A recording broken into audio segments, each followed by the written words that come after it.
Good afternoon. My name is Regina, and I will be your conference operator today. At this time, I would like to welcome everyone to the Agilent Technologies, Inc. Third Quarter 2025 Earnings Conference Call. All lines have been placed on mute to prevent any background noise.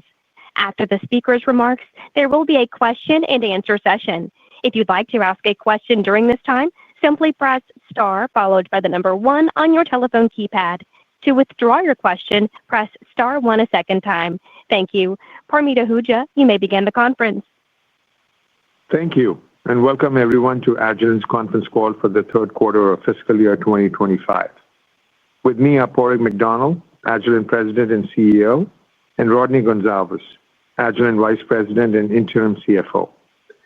Joining the Q&A will be Simon May, President of the Life Sciences and Diagnostics Markets Group, Angelica Riemann, President of the Agilent CrossLab Group, and Mike Zhang, President of the Applied Markets Group. This presentation is being webcast live. The press release for our third quarter financial results, investor presentation, and information to supplement today's discussion, along with the recording of this webcast, are available on our website at investor.agilent.com. Today's comments will refer to non-GAAP financial measures. You'll find the most directly comparable GAAP financial metrics and reconciliations on our website. Unless otherwise noted, all references to increases or decreases in financial metrics are year-over-year, and references to revenue growth are on a core basis.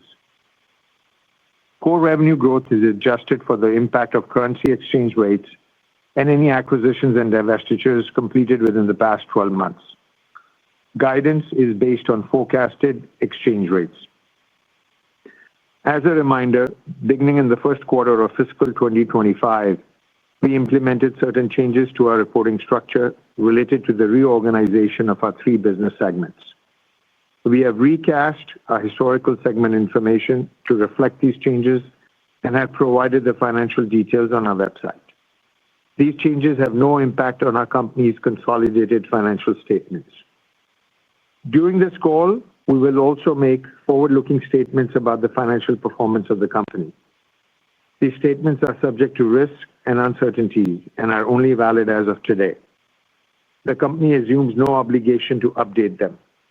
Please look at the company's recent SEC filings for a more complete picture of our risks and other factors. Now, I'd like to turn the call over to Padraig.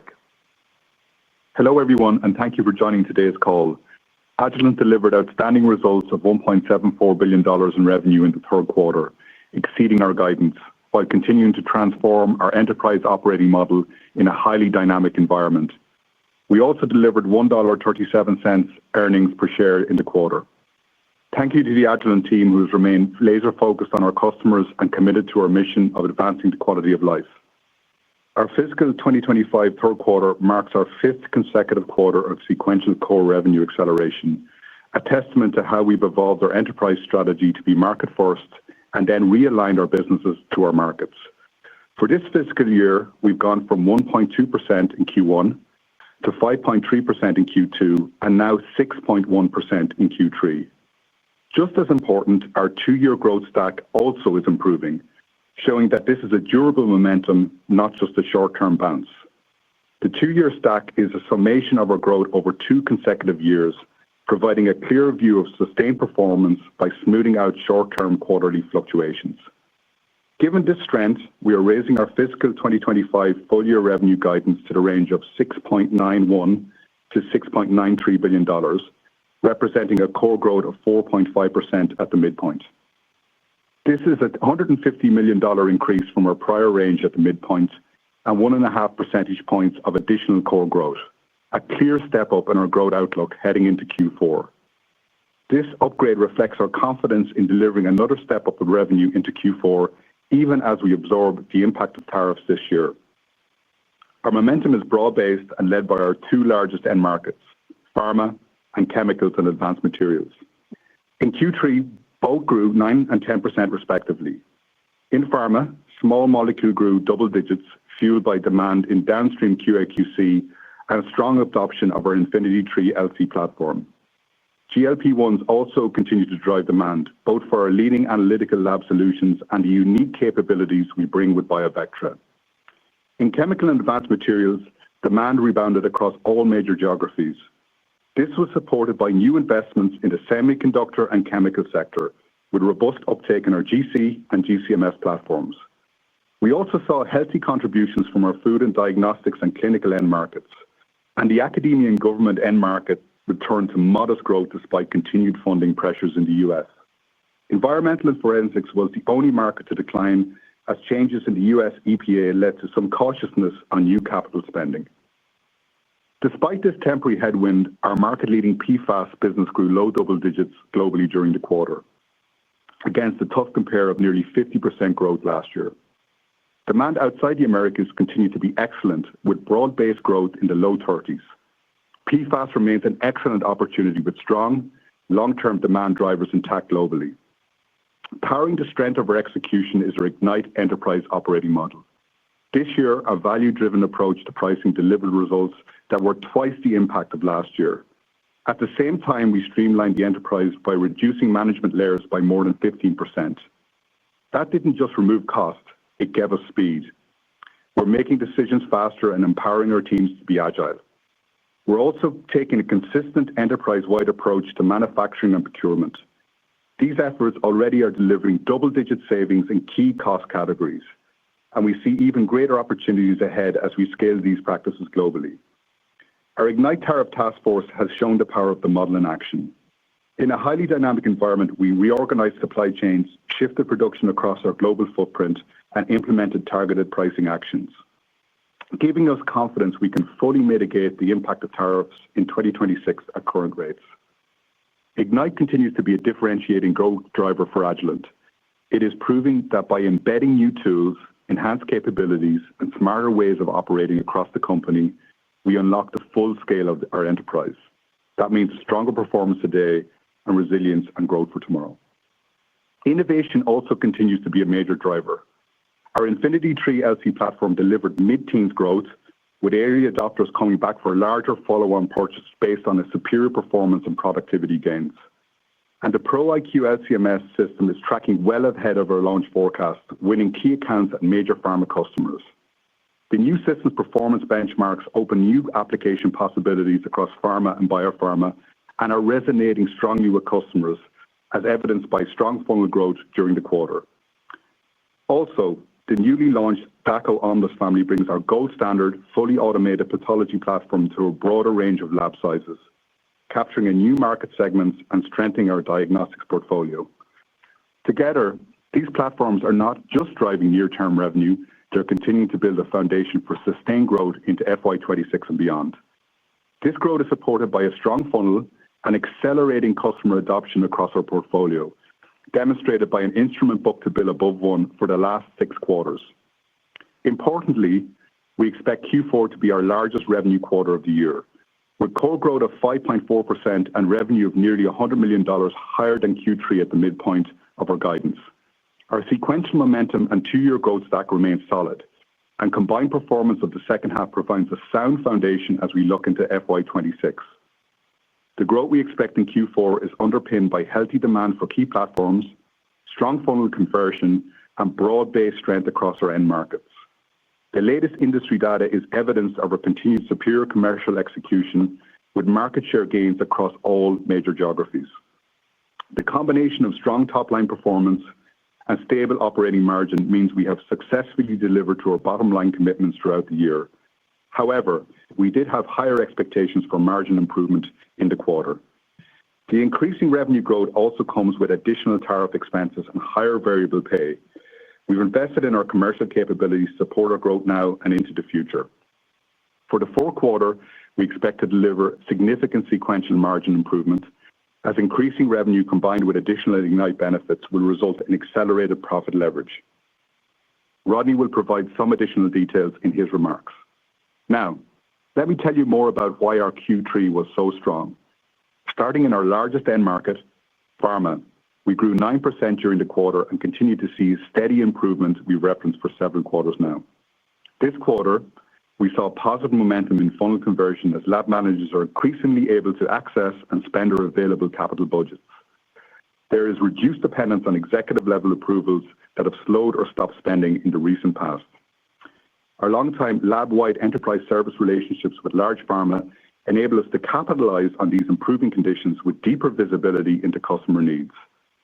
This ensures we are in the right place at the right time with the right solution when lab managers are looking to replace aging instruments and expand capacity. In our second largest end market, chemical and advanced materials, we delivered 10% growth with broad strength globally. Growth was balanced between two sub-markets. We saw increased capital investment from chemical customers and robust demand in advanced material space, and investments in new semiconductor fab facilities globally continue to progress. Our market leadership in key product platforms for these markets position us well to capture the significant instrument replacement opportunity in a market that has seen several years of underinvestment. All our business segments delivered revenue growth that exceeded guidance for the quarter. The life science and diagnostics market grew 7% core. Growth was led by excellent low double-digit performance for LC and LCMS instruments, leveraging our recent Infinity III launch and focused LCMS solutions for key applications across both pharma and the applied markets. LDG also saw another strong quarter from our CDMO business, NASD and BioVectra.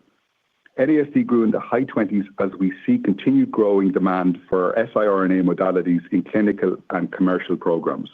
BioVectra also delivered on expectations while executing a planned facility shutdown to work with a key customer to transition to a higher throughput process.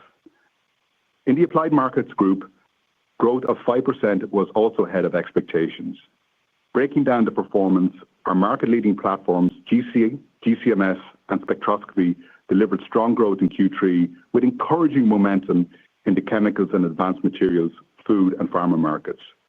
Geographically, all regions delivered growth led by Asia, ex-China, and EMEA. The geographic growth in AMG was driven by investment from supply chain reshoring, greenfield opportunities, capacity expansion, and replacement from our large install base. Also, our recent launch new products, including the 8850 GC, continue to ramp up ahead of expectations as customers are attracted by their exceptional performance, superior lab productivity gains, and leading sustainability benefits. The Agilent CrossLab Group delivered 5% growth in Q3, better than we had guided. The CrossLab team drove mid-single-digit consumables, supported by our focus on e-commerce and digital. This was a strong result despite the $50 million tariff-driven pull forward of sales into Q2 that we mentioned during our last call. The services business grew mid-single digits, led by strengths in the applied markets in Europe. Agilent Service continues to delight our customers, achieving greater than 90% customer satisfaction and meeting our vision of our customers to feel confident, valued, and inspired. Lab activity remains strong, giving us confidence in the fundamental strength of this business.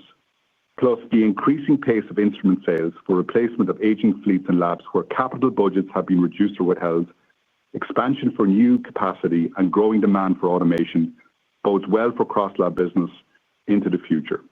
It provides a cycle to generate customer lifetime value through connections of high-quality consumables, software, services, and automation to maximize instrument utilization and overall lab productivity. Turning now to our geographic results, we saw broad-based growth, with all regions growing at least mid-single digits during the quarter.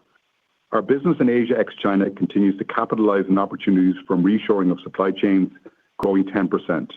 And we saw increasing safety regulations across the region drive an excellent mid-20s% growth for our food markets.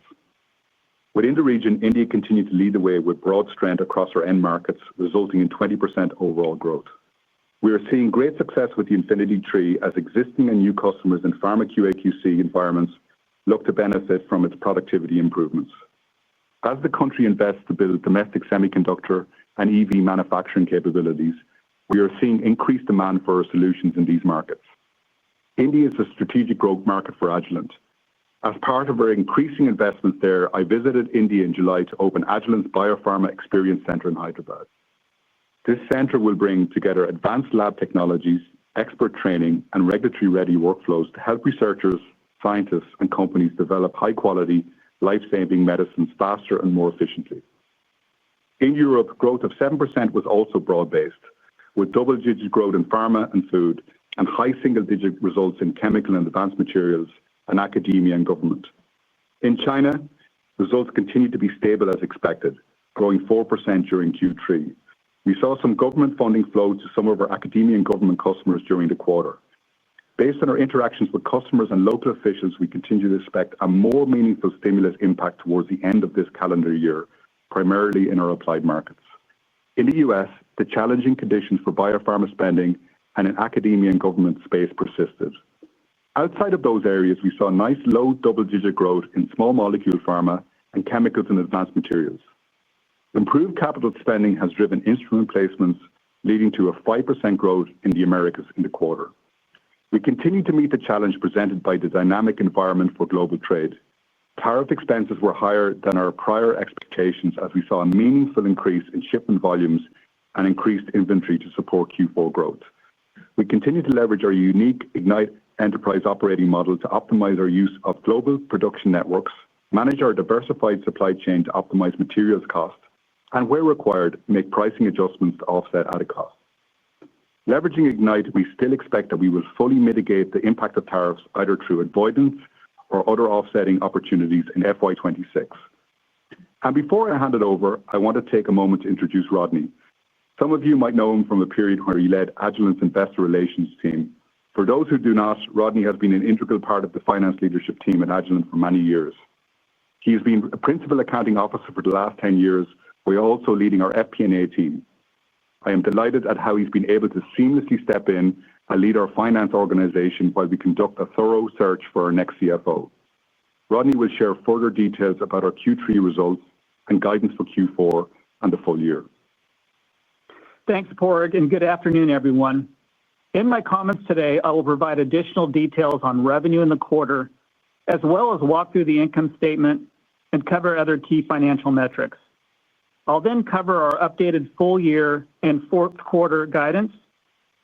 Q3 revenue was $1.74 billion, above the high end of our guidance. On a core basis, we posted growth of 6.1%, while reported growth was 10.1%. Currency had a favorable impact of 2.1%, which was 1.5 points better than what we estimated as part of our guidance. M&A contributed 1.9%, in line with our expectations. Gross margins in Q3 came in at 53.1%, down year-on-year, driven by currency, tariffs, and the impact of downtime to expand capacity at BioVectra, as Padraig mentioned earlier. Operating margin was 25.1% in Q3 and has been consistent across the year in increasingly challenging conditions. Ignite is enabling us to translate top-line growth into bottom-line results while we continue to invest in innovation and growth. As Padraig indicated, margins were below expectations. We've seen roughly equal impact from three areas. First, our higher revenue volume drove up net tariff costs as we shipped additional products and backfill logistics centers to support Q4 growth, even while full tariff mitigation is still on track for FY26.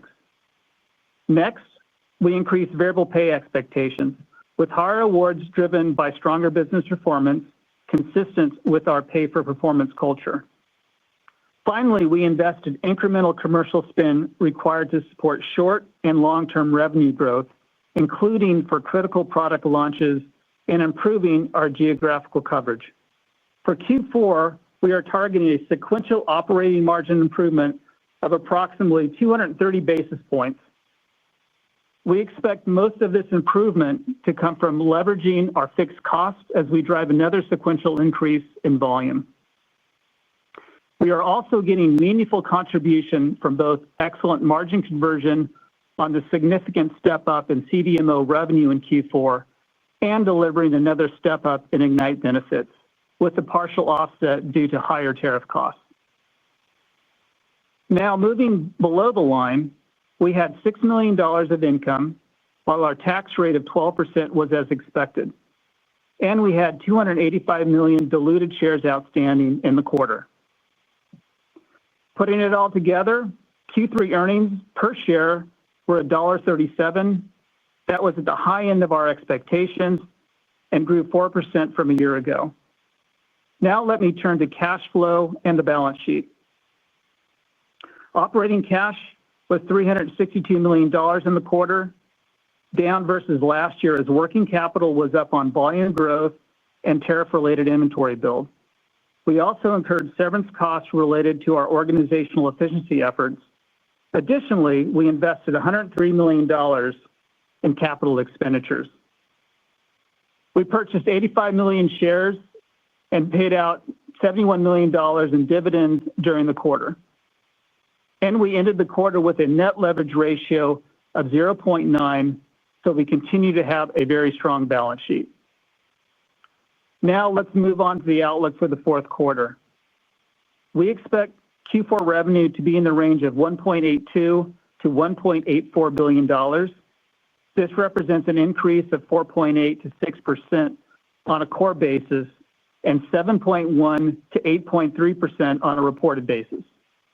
Currency and M&A are expected to be 0.2% and 2.1% tailwinds, respectively. Also, to help you with your models, I want to provide you with additional details on expectations for growth in our end markets during the fourth quarter. In pharma, we're expecting mid to high single-digit growth with stable to improving conditions. In chemical and advanced materials, we're guiding high single-digit growth with another quarter of healthy capital investment expected. In diagnostics and clinical, as well as in food, we expect mid-single-digit growth. Finally, we expect very low single-digit growth in environmental and in forensics and mid-single-digit decline in academia and government as those markets face a difficult compare for U.S. federal spending at the end of the fiscal year. Fourth quarter non-GAAP earnings per share are expected to be between $1.57 and $1.60, representing leveraged earnings growth of 7.5% to 9.6%.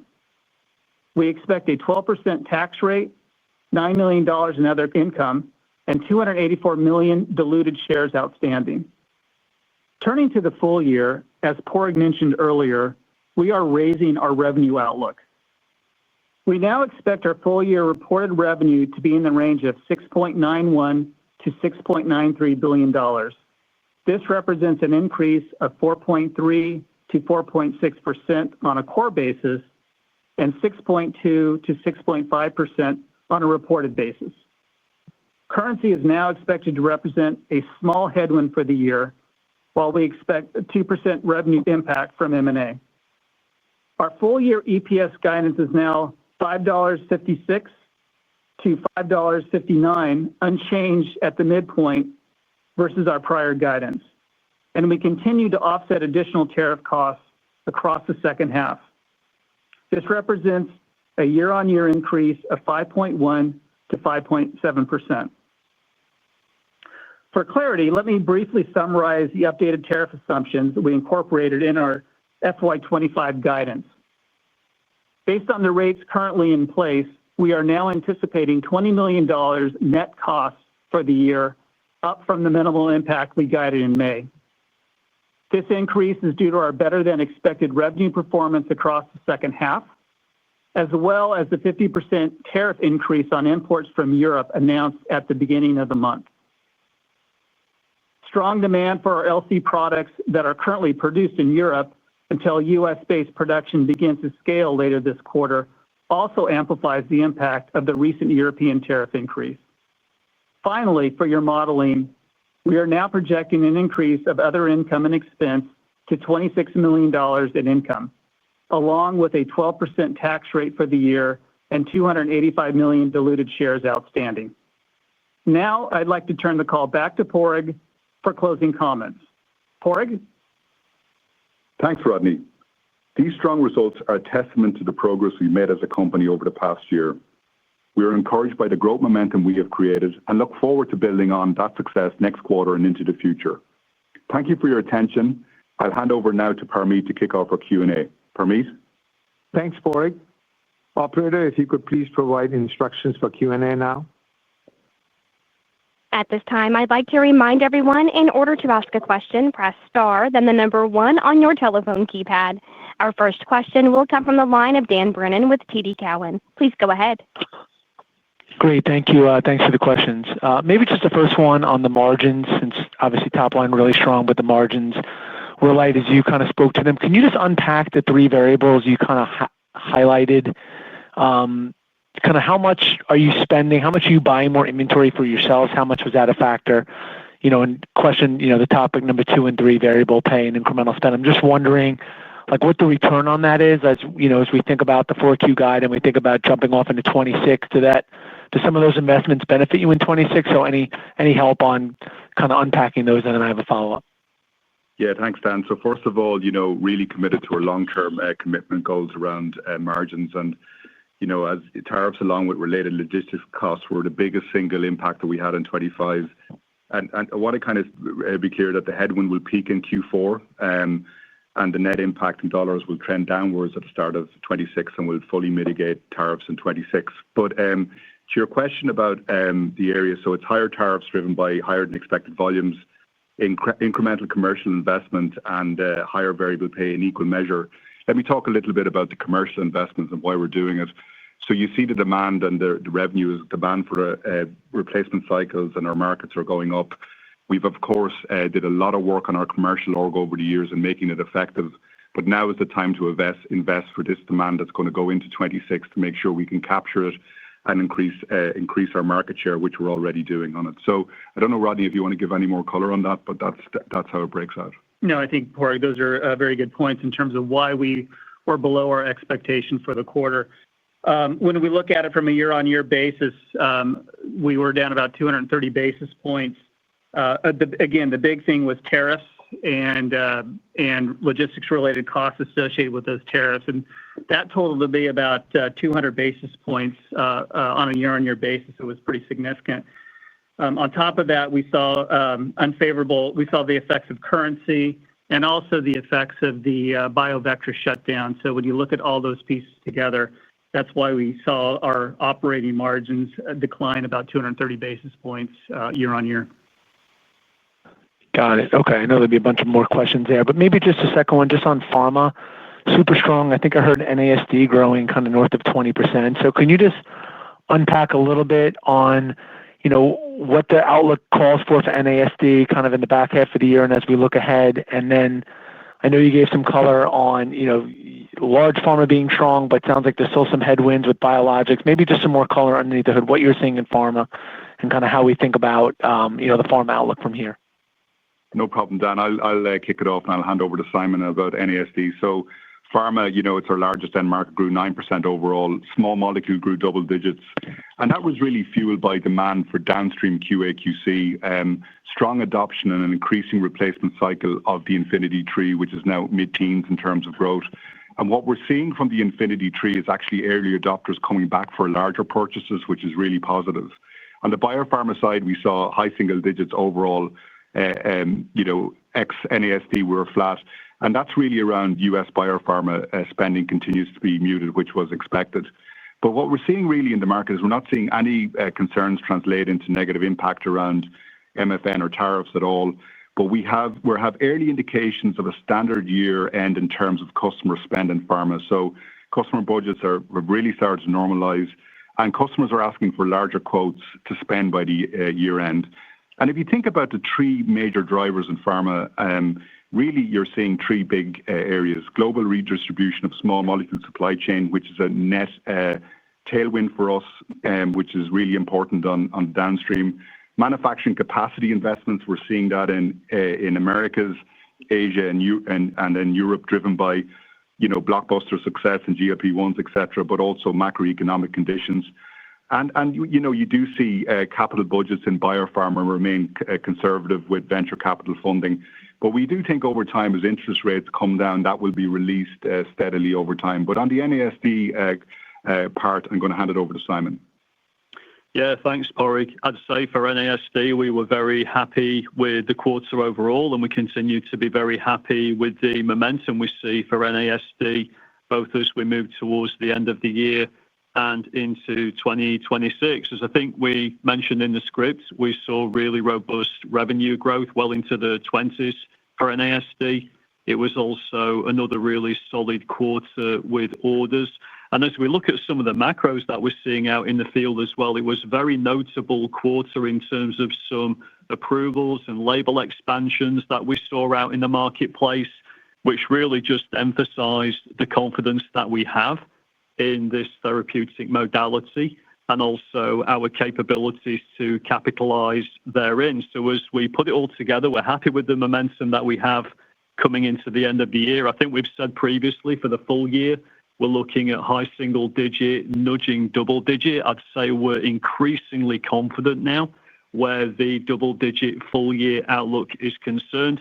Bit too early to call FY26, but I'd say we're also tentatively confident about the momentum carrying forward there, and stay tuned for more over the coming weeks. Terrific. Thank you. Our next question comes from the line of Tycho Peterson with Jefferies. Please go ahead. Hey, thanks. Want to probe a little more on the pharma comments, just kind of reduce dependency on sign-offs that you noted. I'm just curious, how widespread is that? Is that globally? Is it CDMOs, just large pharma? And how much pent-up demand, I guess, do you think there is that could come through with this change in sign-off dependency? Yeah, no, we've really noted that across all geographies, actually, within, particularly within small molecule, but in large pharma, of course, small to medium biopharma is slightly different in that regard. But what we're seeing is, Tycho, is really that replacement cycle that we've talked about. We've always talked about it being gradual, moving ahead, and people are releasing budgets for it. I would say the velocity has improved in that. And we're releasing larger quotes for the end of the year. So that's always bodes very well for the end of the year. And when you have approvals not going to executive or even higher levels in a company that's given into the hands of lab managers or site managers, that makes a big difference in momentum. Okay. And then follow up on PFAS. Was that a little bit softer in the U.S.? I know you talked about it being up 10% overall, but it seems to imply that U.S. was maybe down or pretty soft in the quarter. I'm just curious if there's something going on there.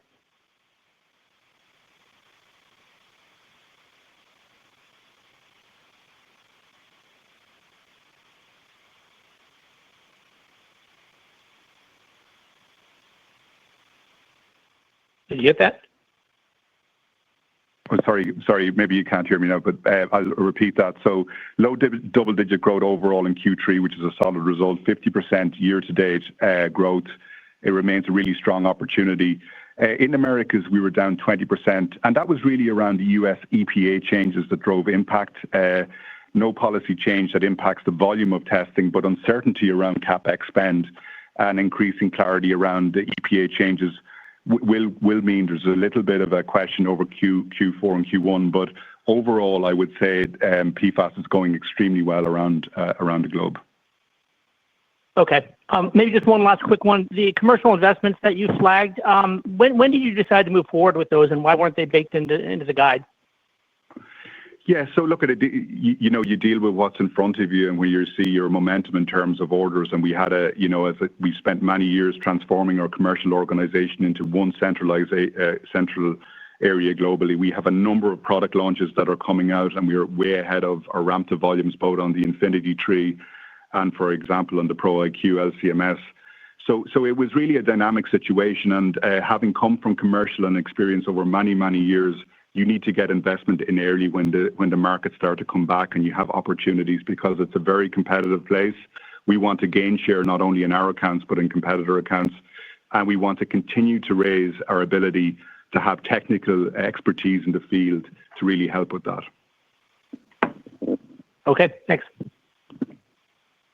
Our next question comes from the line of Rachel Vatnsdal with J.P. Morgan. Please go ahead.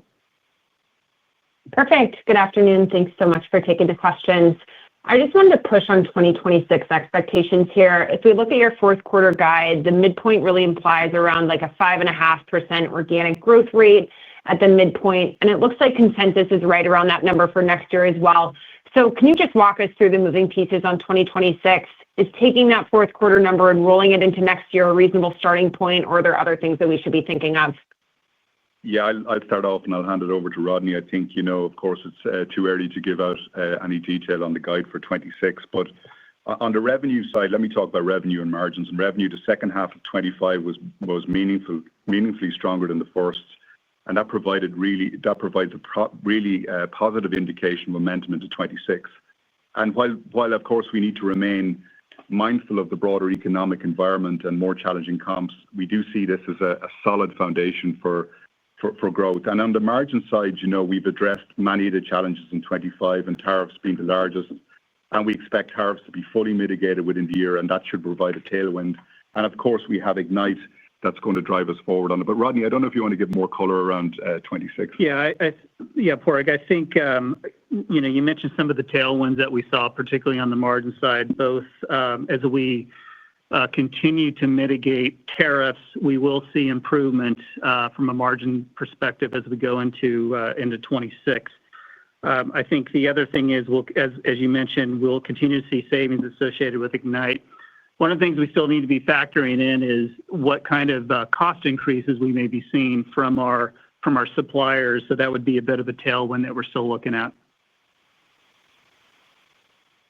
Great. And then just on my follow-up here, I wanted to ask around budget flush assumptions. Padraig, you mentioned a little bit how pharma companies are putting in some larger orders before year-end and that they have some more visibility on budgets overall. So are you embedding any budget flush assumptions into that fourth quarter guide, or would that be upside? Thank you. Yeah, so I think what we're seeing is quotes actually at this stage, not orders for the end of the year, and the early indications that it's more of a standard year-end in terms of budget flush. And I think it's been quite a few years since we've seen that, and everybody knows the history in our markets. But customers are starting to normalize, and seeing larger value quotes is what we see in it. So we're guiding with what we see at the moment.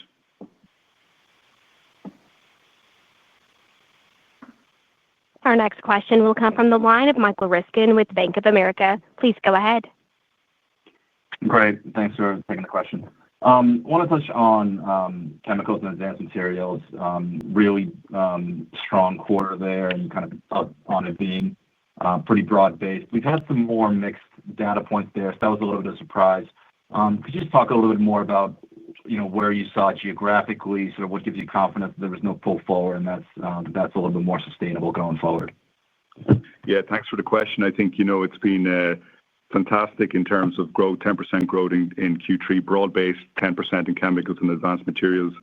And our strong position in our leadership in our platforms is really important, and our really strong connection with customers.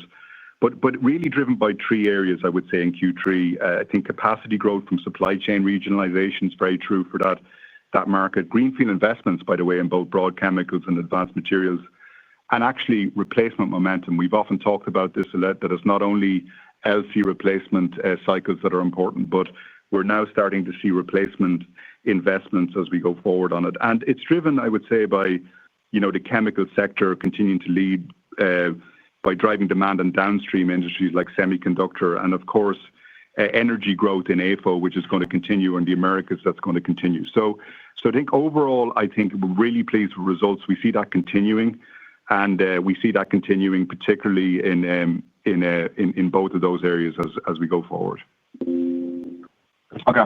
And then following up on Rachel's question just now, and kind of taking it back to the margin topic, I think you quantified tariffs for third quarter.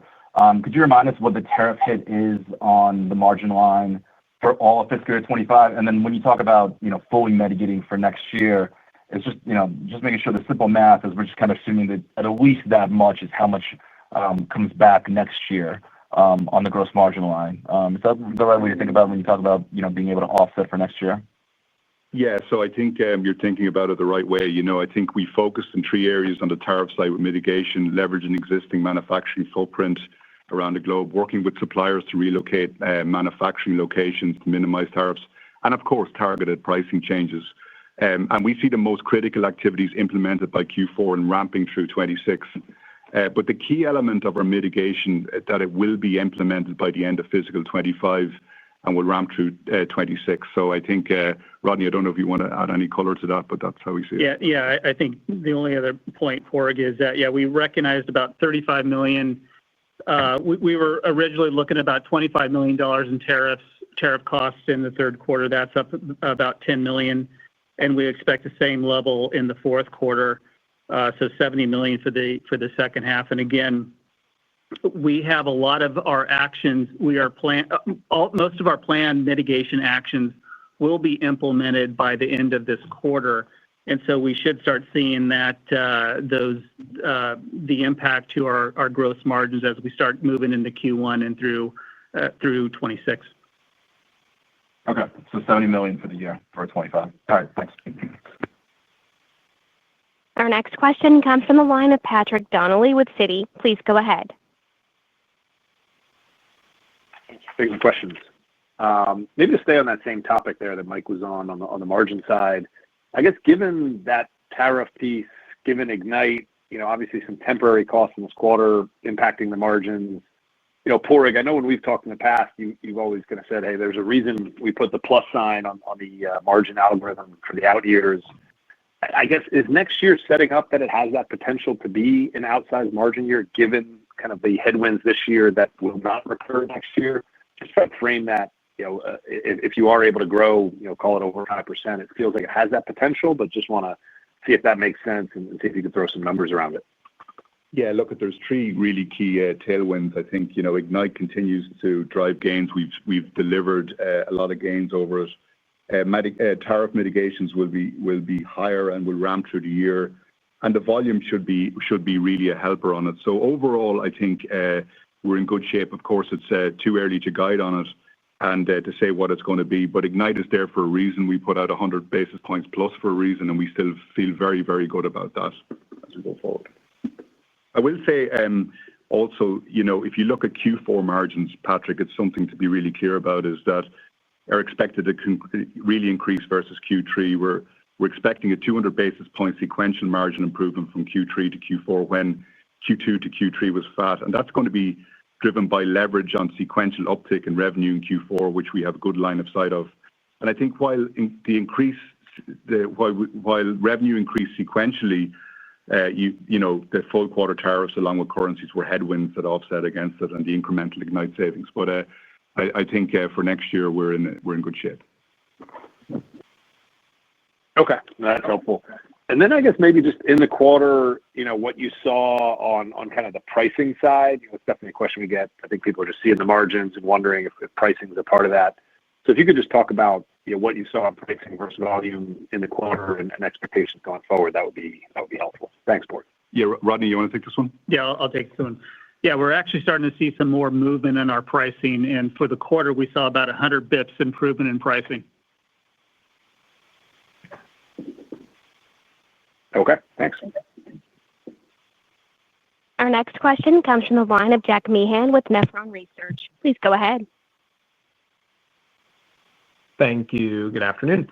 Wanted to ask about how you think the trade tariff dynamics are influencing your customer buying behavior. Last quarter, you talked about the $15 million consumable pull forward, $15 million instrument push out. Did that play out as expected? And then just anything incremental that you saw in terms of stocking, destocking? Thank you. Yeah, I mean, Jack, thanks for the question. On that side, nothing. We did talk about that pull forward in consumables last quarter, which worked itself out very, very quickly. And maybe I'll ask Angelique to add more color on this in a second. But we have seen no pull forwards. We've seen nothing in terms of stocking. We monitor that quite closely. So nothing on that side. And I would say lab activity remains very, very strong. But Angelique, on the consumable side, maybe you can give some color. Yeah, thanks, Padraig, and thanks, Jack, for the question.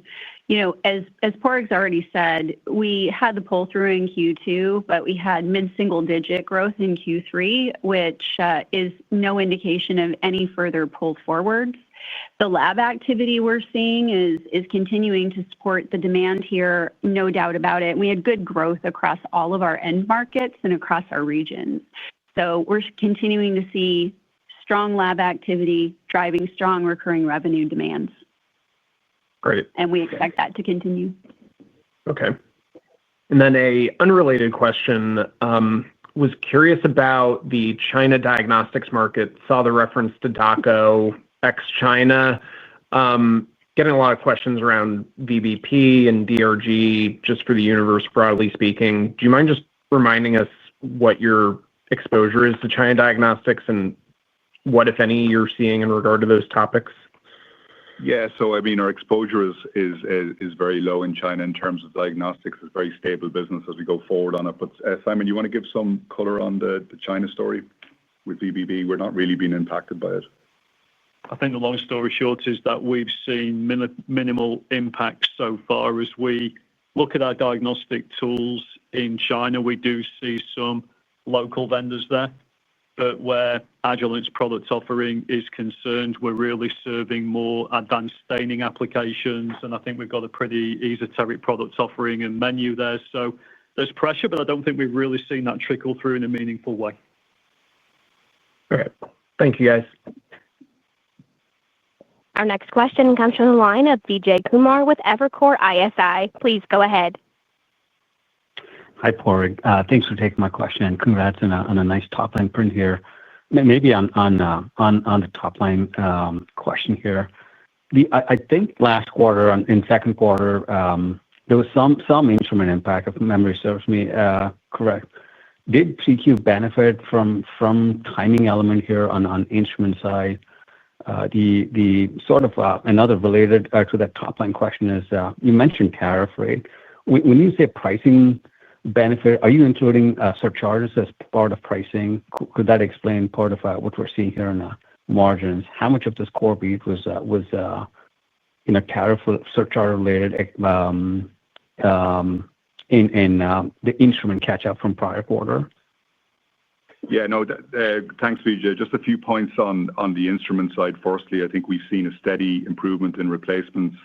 Total instruments grew high single digits, and LCMS grew low double digits. And we're very, very pleased with LC and LCMS growth and the Infinity III, of course, where we're seeing on the replacement cycle of aging fleets and, of course, new sites. In terms of pricing and surcharges, that hasn't been realized yet. That takes a while to go through the system. We have a tariff task force that is second to none that's run through the Ignite program here, where we look at data analytics. So we do it in a very structured way, but that takes time to go through. So we'll see those pricing in Q4 and 26 and beyond.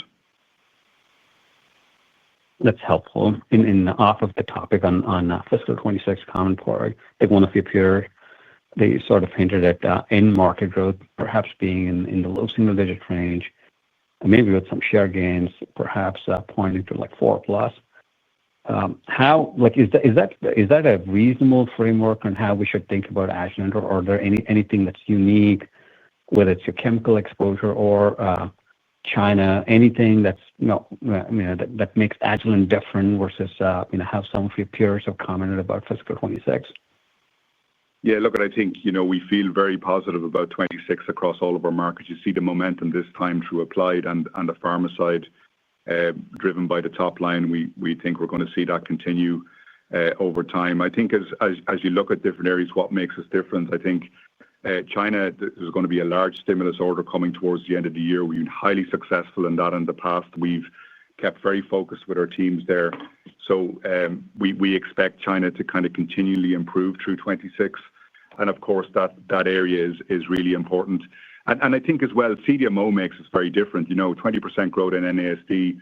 BioVectra, we primed the pumps for 26. That's going to be a high grower, and some of the indications are really, really great on it. So I think that's really important. And you see our results in our chemical and applied materials. These are secular drivers where we have significantly high market share, and that's going to continue because of reshoring or fabs about where they're being built. Of course, battery investments and EVs technology, and that makes us, I would say, very differentiated as well. Understood. Thank you. Our next question comes from the line of Doug Schenkel with Wolfe Research. Please go ahead.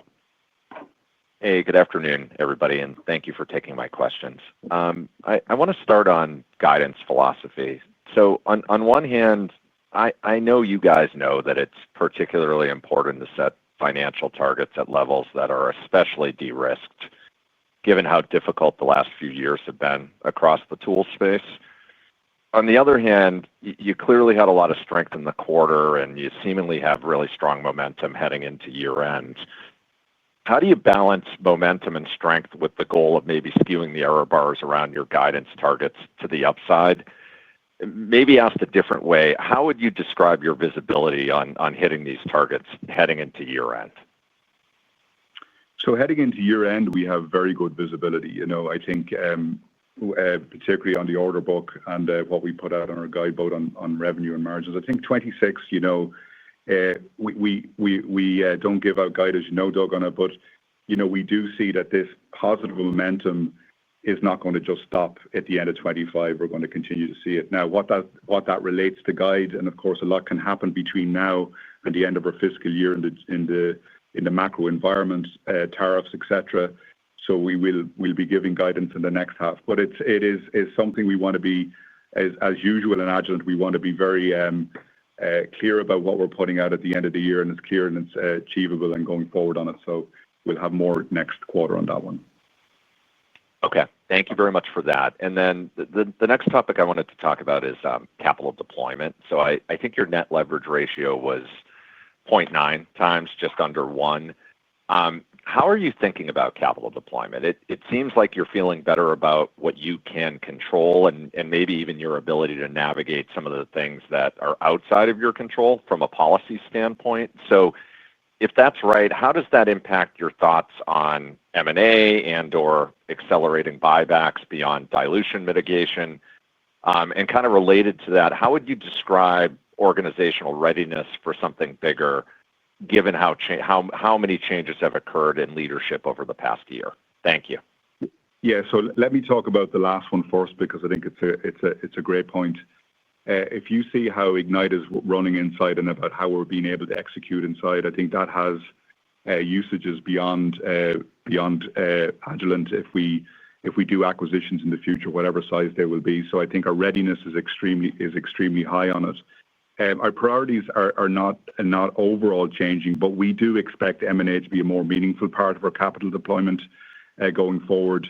But I want to be clear on three things, Doug, is that it's going to be a disciplined approach that's going to be aligned to our pillars of our strategy, so you won't see any far distant areas that are not linked to the strategy.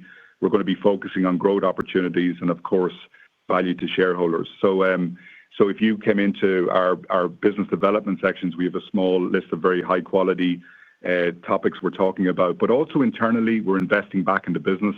We've invested heavily in digital this year, in a new CRM system, new online capabilities, and we're investing back in commercials that goes along hand in hand with that. So I think it's going to be a very disciplined approach, but we're ready as we go into 26. I don't know, Rodney, if okay, that's fine.